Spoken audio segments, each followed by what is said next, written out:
What's up? What's up? Welcome back. Welcome back. Welcome back to the channel. I'm Wiz. Riza.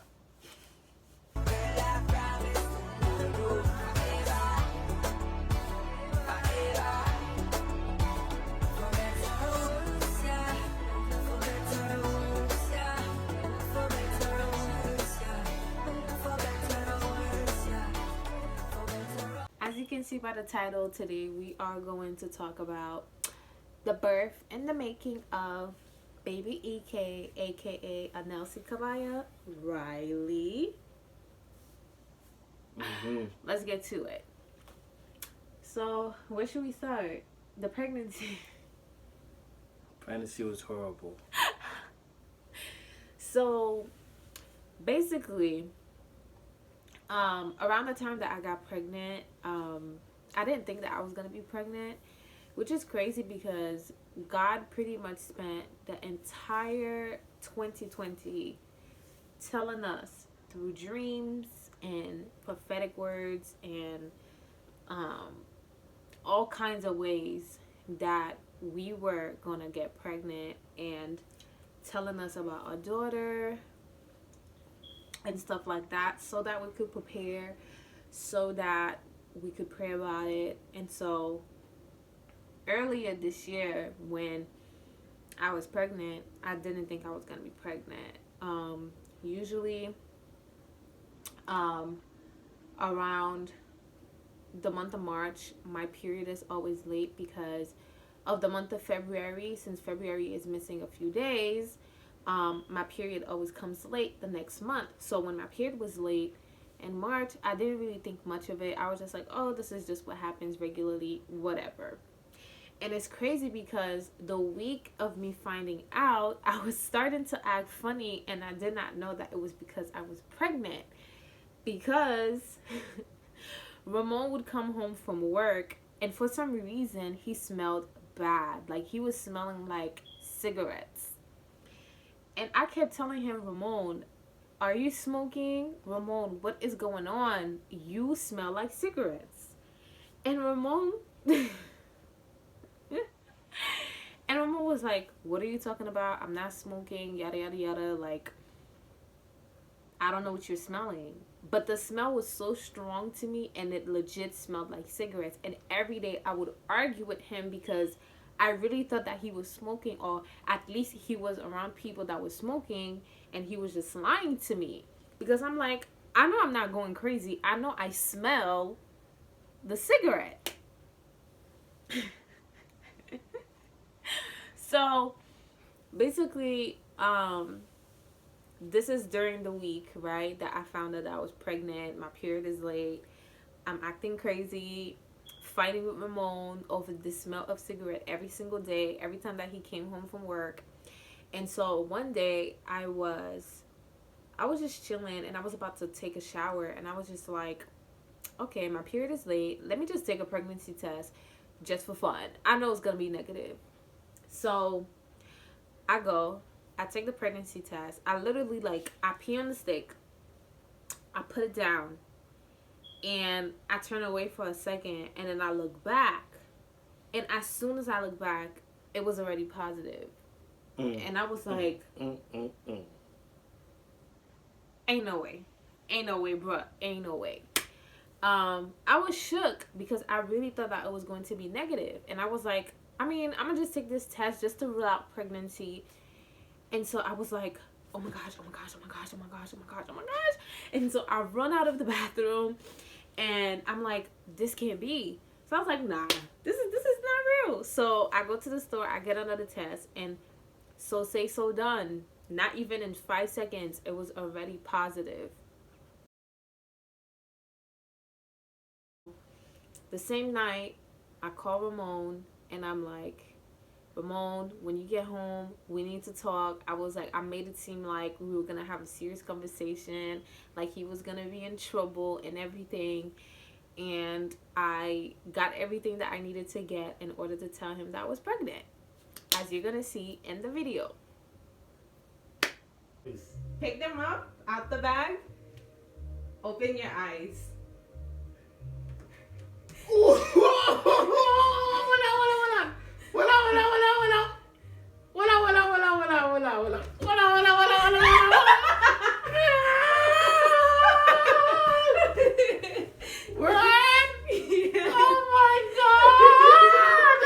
As soon as I hit 7 weeks, what happened, baby? One word. Nauseous. Do you know how many times I've ever heard that word? Nauseous. She kept vomiting everything she ate. She kept vomiting right back out. Then it was, yeah. She was just smelling stuff. I couldn't even put on perfume. You mean cologne? Cologne. I couldn't put on nothing, cause it affect her. You know, I'm like, I feel like I can't do nothing. I feel like I just have to sit here and take whatever's going on. And then, you know, these days of vomiting and everything. Oh my God. Yeah, so basically I hit 7 weeks and I start feeling nauseous very strongly. And you know, like I said, the week that I found that I was pregnant, my sense of smell was acting crazy. So as soon as I hit 7 weeks, it just went overboard. And so I mean, everybody knows the first trimester you get nauseous and there's vomiting, so I didn't think anything of it. And but the sense of smell thing was crazy though. I mean, literally everything that had a scent made me nauseous or made me throw up. So no, I couldn't wear no deodorant, no lotion, no perfume. Ramon couldn't wear any deodorant. I had to get unscented soap to be able to shower, because any smell would just, it smelled, I don't know, everything smelled bad. Not even hand sanitizer. For your hands. Not even that. Would her shoe not cooperate? Nothing was working. Oh my Lord. I couldn't, no. Everything smelled bad to me, and the smell was like 3 times crazier. I don't know. It was just crazy, bro. It was just crazy. So Ramon would be cooking and I would have to literally hide under the covers not to smell the food, because any smell would make me throw up or it would make me extremely nauseous. So at first, you know, we know that this is part of the pregnancy symptoms, so we didn't think anything of it. And then let's just say it got worse. Yeah.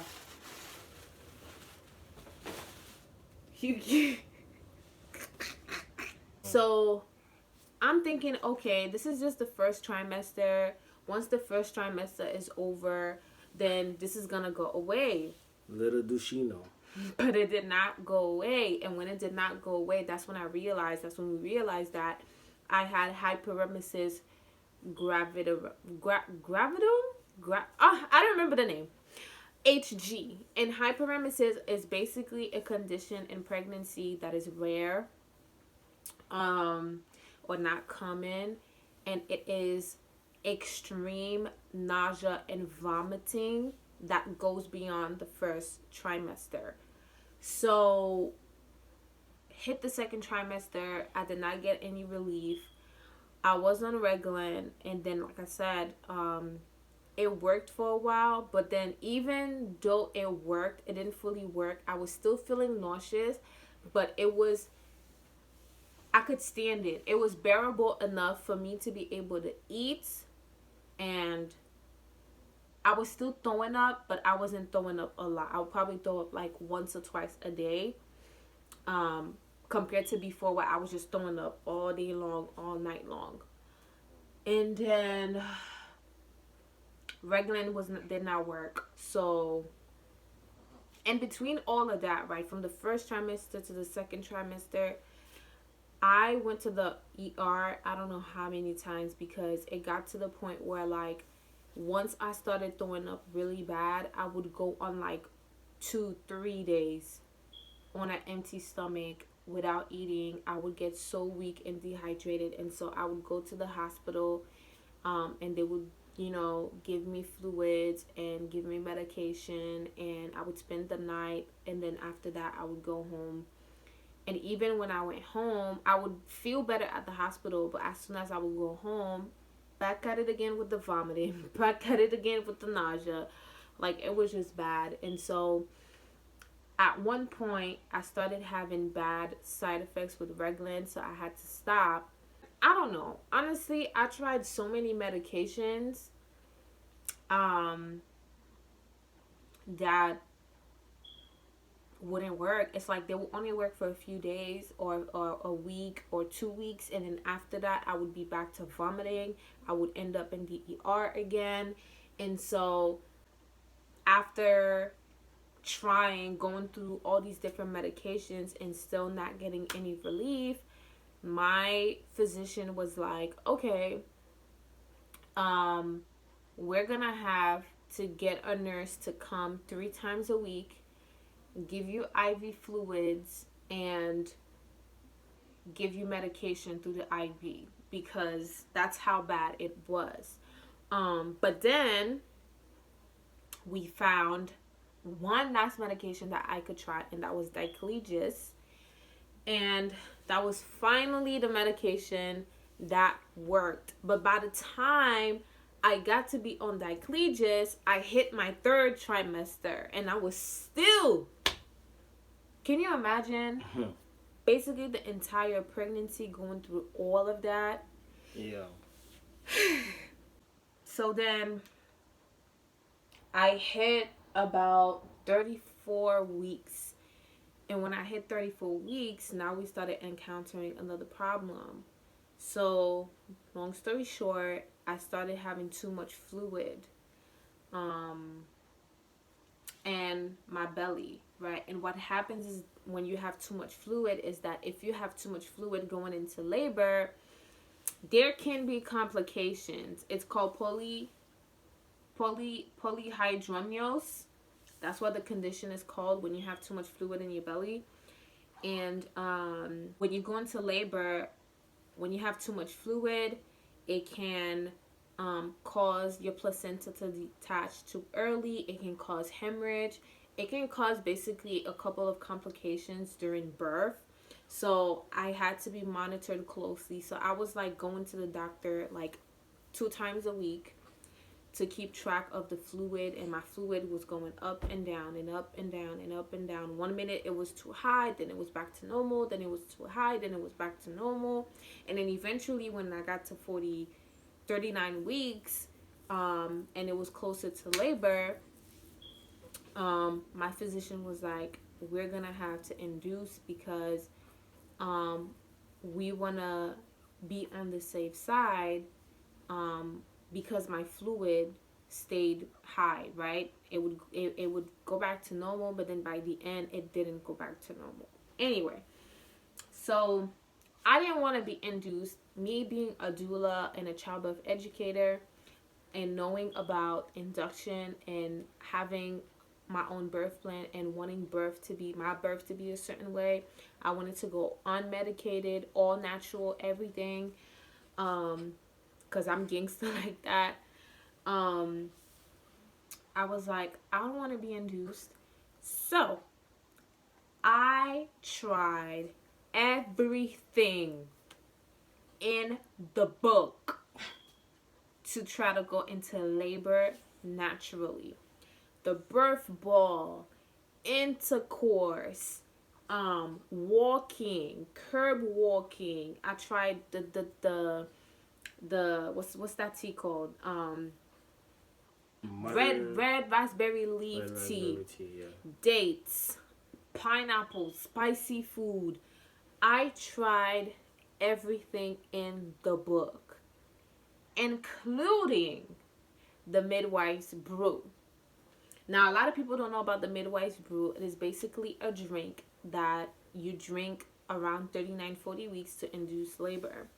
At that point, my doctor had set for my induction to be on Monday, November 22nd, which is Ramon's birthday.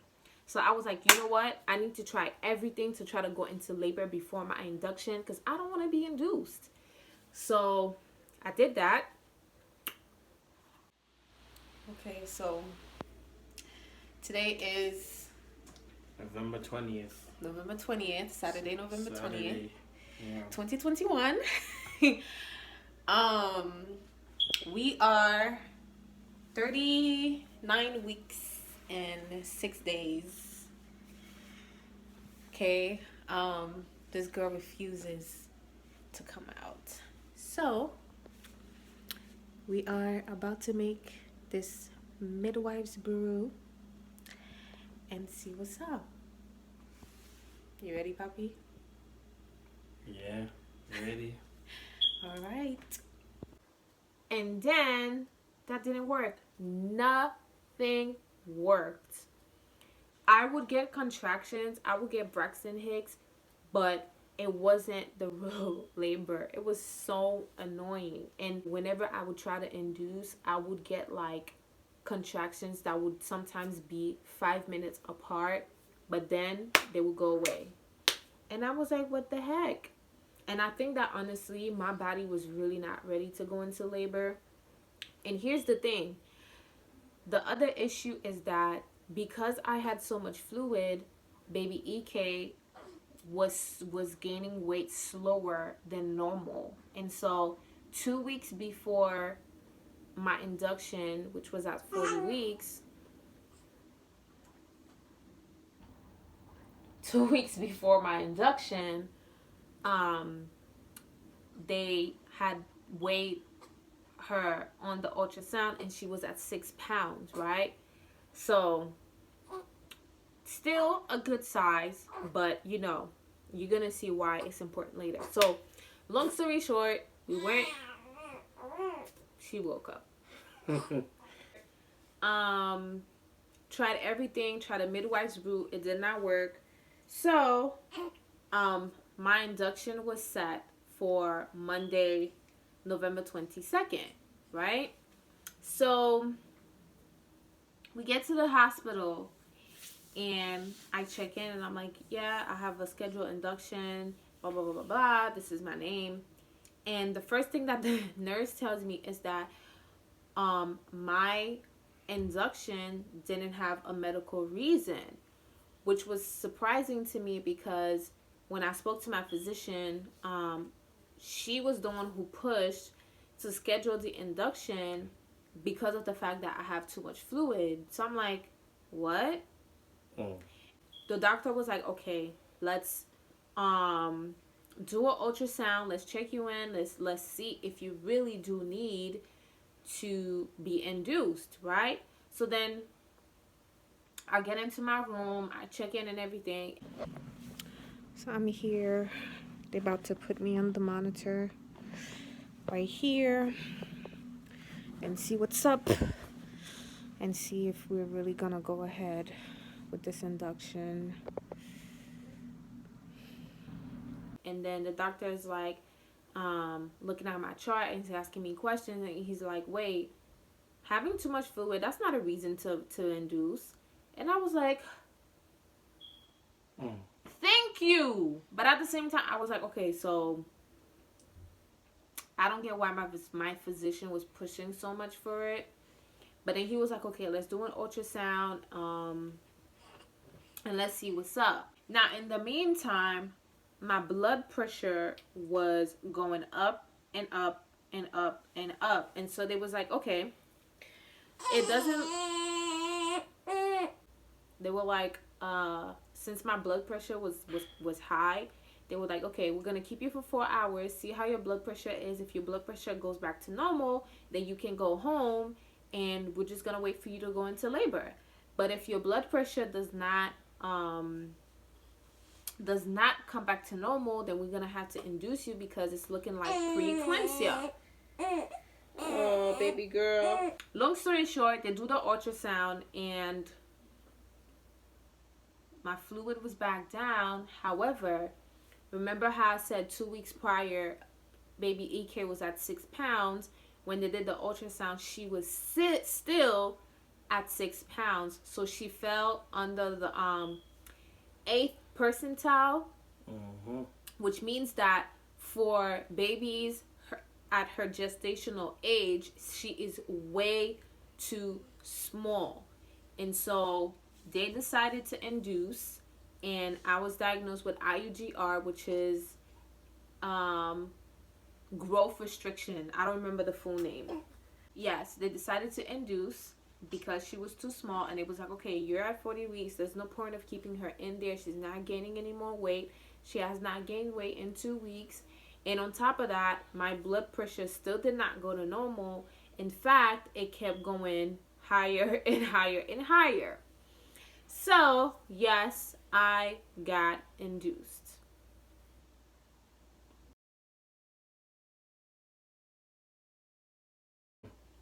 She got induced. I was not happy about that. I wasn't happy about it neither. We were, like, me, Ramon, and my doula, because my doula came, not happy about it at all. So, I was like, okay, we're going to do this. When I got to the hospital, I was at 1 centimeter, which is nothing, and 50% effaced. And she was at station number 2. No, minus 2. Minus 2. Or minus 3. I think she was 2. Minus 2. Minus 2. So Monday, November 22nd, Monday, 7 p.m., that's when I got induced. I was given a first dose of Certitec, which is basically a cervical ripener, to start labor and to open up my cervix, right? So I was like, okay, I'm getting induced. I have my doula knowledge. I have my childbirth education knowledge. We can do this, and I can still have a good, beautiful birth, right? So they start me on the Certitec, and I was like, okay, I'm going to use my birth ball. I'm going to dance. I'm going to move through the contractions. I'm going to do what I got to do to dilate faster. So I did that, used the birth ball. I tried to move around and everything. I even danced, right?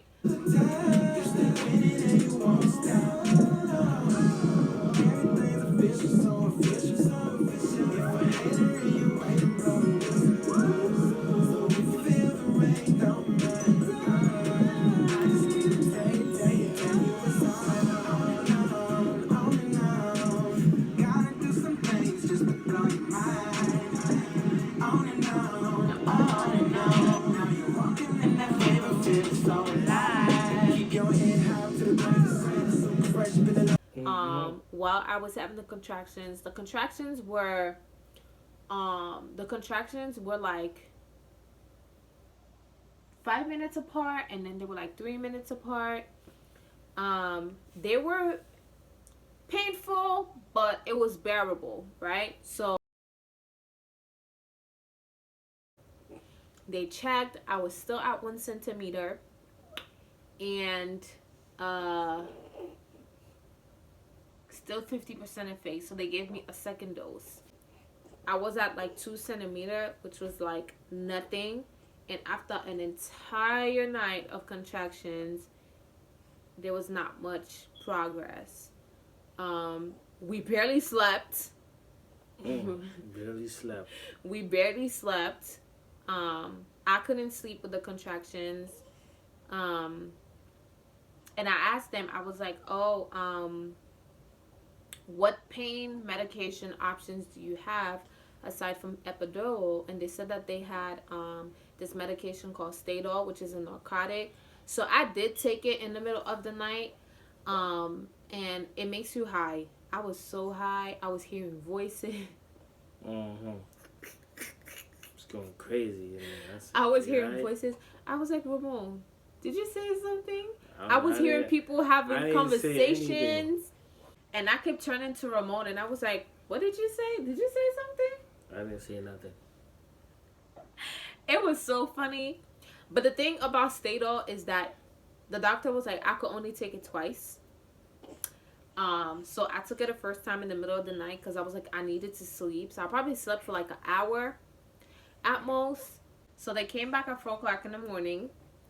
And they were like, okay, you're not really progressing, so we need to move on to the next step. And then they told me, okay, we can do the Foley ball, which is basically a balloon that they place in your cervix that they fill up with saline water to open up your cervix. And they were like, it'll work really fast. It'll get you to at least 4 or 5 centimeters. And so I took the time to think about it, to discuss it with Ramon and my doula, and then I decided, okay, let's do it because it's not really painful. I'm not taking any medication, so why not? So they put in the Foley ball. It was painful. And after about an hour and a half, 2 hours, I was at 5 centimeters, 5 or 6.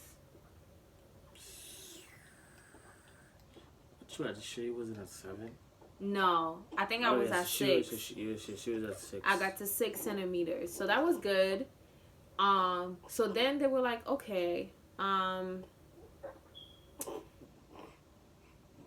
they waited maybe like an hour or 2 after that, and then they were like, we're not able to monitor the baby's heartbeat.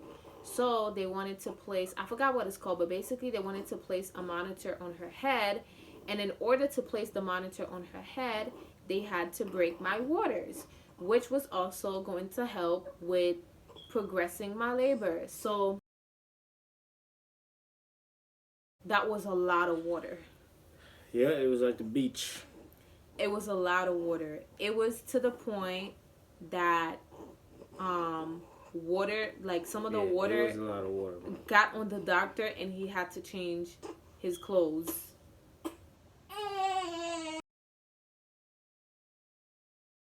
Throughout all this time, I was having contractions, but I was taking it like a G. I was like, okay, this is painful, but I can take it. Yeah. Oh my gosh. Yeah. As soon as I hit 8 centimeters, those contractions was crazy, man. The contractions were like 1 minute apart, and they were so painful. I don't know how I did it. And they say that when you get induced, your labor contractions are even more painful than regular contractions. So I took it. I tried to take the pain for hours. And here's the thing, right? So I got to 8 centimeters around 11, 12 o'clock in the morning on Tuesday. 4 o'clock came. I was still at 8 centimeters, and the pain was unbearable. Every minute, I was looking at the monitor, and the contraction was going up, to like all the way up. To like 180, Yeah. It was something. I was like, damn. It was like 170, 180. I don't know 180 what, but that was the measurement, right? So, my doula was trying to help me get through the contractions. Ramon was trying to get through the contractions, and I was stuck sitting down on the hospital bed in that one position. I could not move to the left. I could not move to the right, because if I did, then I would not be able to get through the contraction. And so basically, imagine from like 12 o'clock to 4 o'clock, that's 4 hours. Recording now so she can see how she likes it. Is it obvious? No, it's not obvious, no. You know what? I'll throw something on top.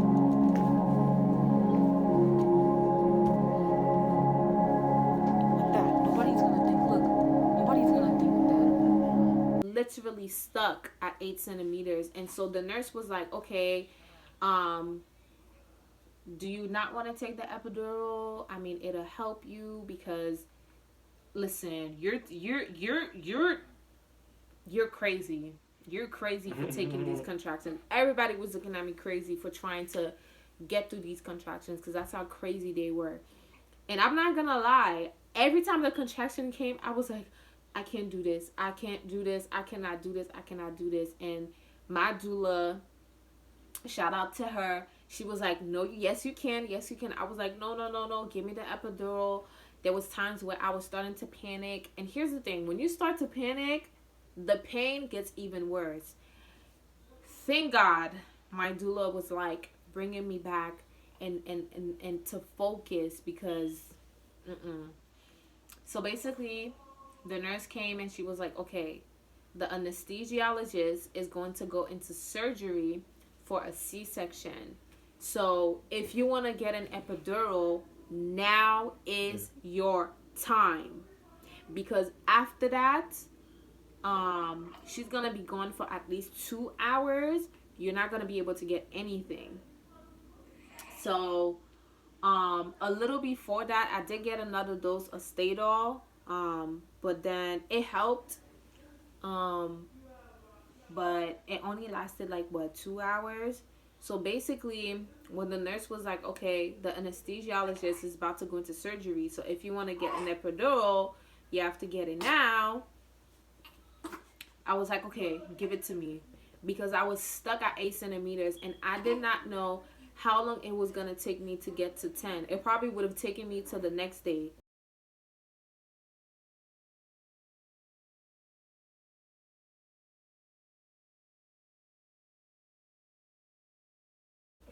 So I got the epidural because I could not take it no more. So I got the epidural, and by the time 7 o'clock came, I was at 10 centimeters dilated, and baby EK was already down in my birth canal, and you could already see her head. And it was time to push.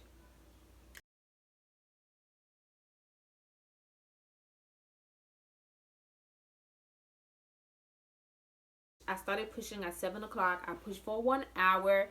And before you're like, oh my gosh, you pushed for an hour? The reason why I push for an hour is because you push every time a contraction comes.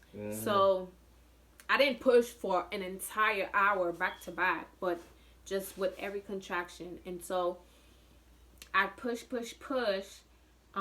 But then she was not able to get past my pubic bone. So I ended up having a vacuum assisted birth, which basically means that they put a vacuum on her head. It's basically like this very, very small thing they attached to her head, and then while I was pushing, they pulled her out. The issue is that when they started using the vacuum, her heart rate started to drop. She did not take it well at all. So when she was born, she didn't cry. Head, okay? Alright, you can stop pushing for 1 second. Deep breath. 8:17 the head. And stop. The baby's gonna have to go to peds, okay? The baby's gonna have to go to the pediatrician. Right away? Yes. Okay. Yes. 4 times 1. Push. 2. Push. Go. Around the whole body. Baby. 17. Put it down. 8:17.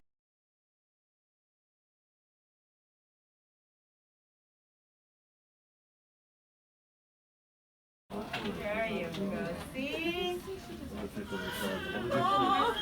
Stand with her. I'm going to massage your uterus. Oh, Do me a favor. A straight hand here. Just hold her hand here. Don't worry.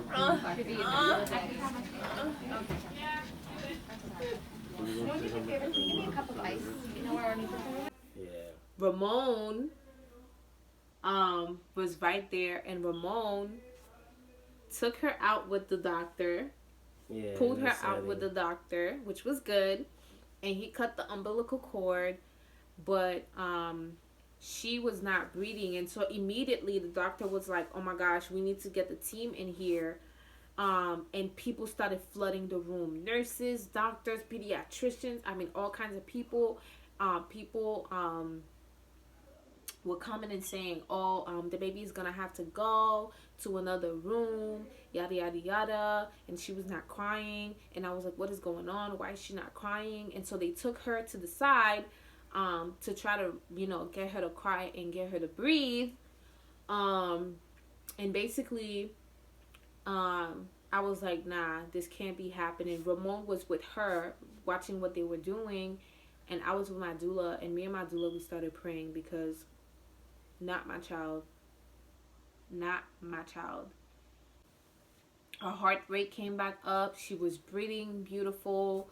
Her color came back, and so she didn't need to go to the NICU anymore. And they gave me my baby. Mm-hmm. Get the baby. But here's the thing. So one thing I forgot to mention is that even though I got the epidural, I wasn't completely numb. I was still able to move. I was still able to move my legs and move around. So when I was pushing, I felt everything. I just didn't feel pain. And because they used the vacuum to pull her out, I was tore up, okay? This child tore me up. I had to get lots of sutures.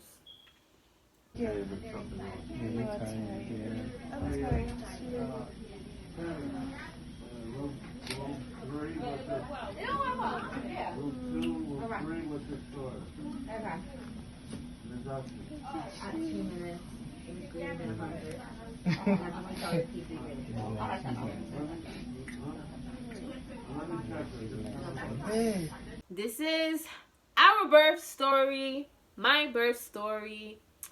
I know a lot of you wanted to know, did she take the epidural? How did she do? Did she push? Did she get a C-section? I had an almost all-natural birth. I don't regret taking the epidural. I really don't. I know I fought till the end. I tried. Battle. Yeah. 24 hours of labor. Remember, they induced my labor 7 p.m. Monday. I started pushing 7 p.m. the next day. I took 21 hours of pain. So I'm proud of myself. I'm proud of the way that I was able to handle the pain as much as I could. If I was not stuck at 8 centimeters, I would have waited. I would have not taken the epidural, and I would have done it all the way to the end. But I don't regret it. I don't regret my decision. What I'm happy about is that I had a great team. The people at the hospital was great. Yeah, they were excellent. They did not push for anything. They were not forcing me to do anything. They just presented me my options, and they gave me time to make a decision. Mm-hmm. And I made the decisions, and the doctor was great. Everybody was great. And yeah, I'm happy I have my baby. And we honestly had a good experience. Yeah, we did. I hated being induced, but we had a good experience, and I'm proud of myself. Proud of you too. Y'all should be proud of her too. She did an awesome job. Yep. To get you here. Just to get you here. So, this is the birth and the making of baby E-Cake, aka Anelsi Kalaya Riley. See you guys next time. Peace. Peace.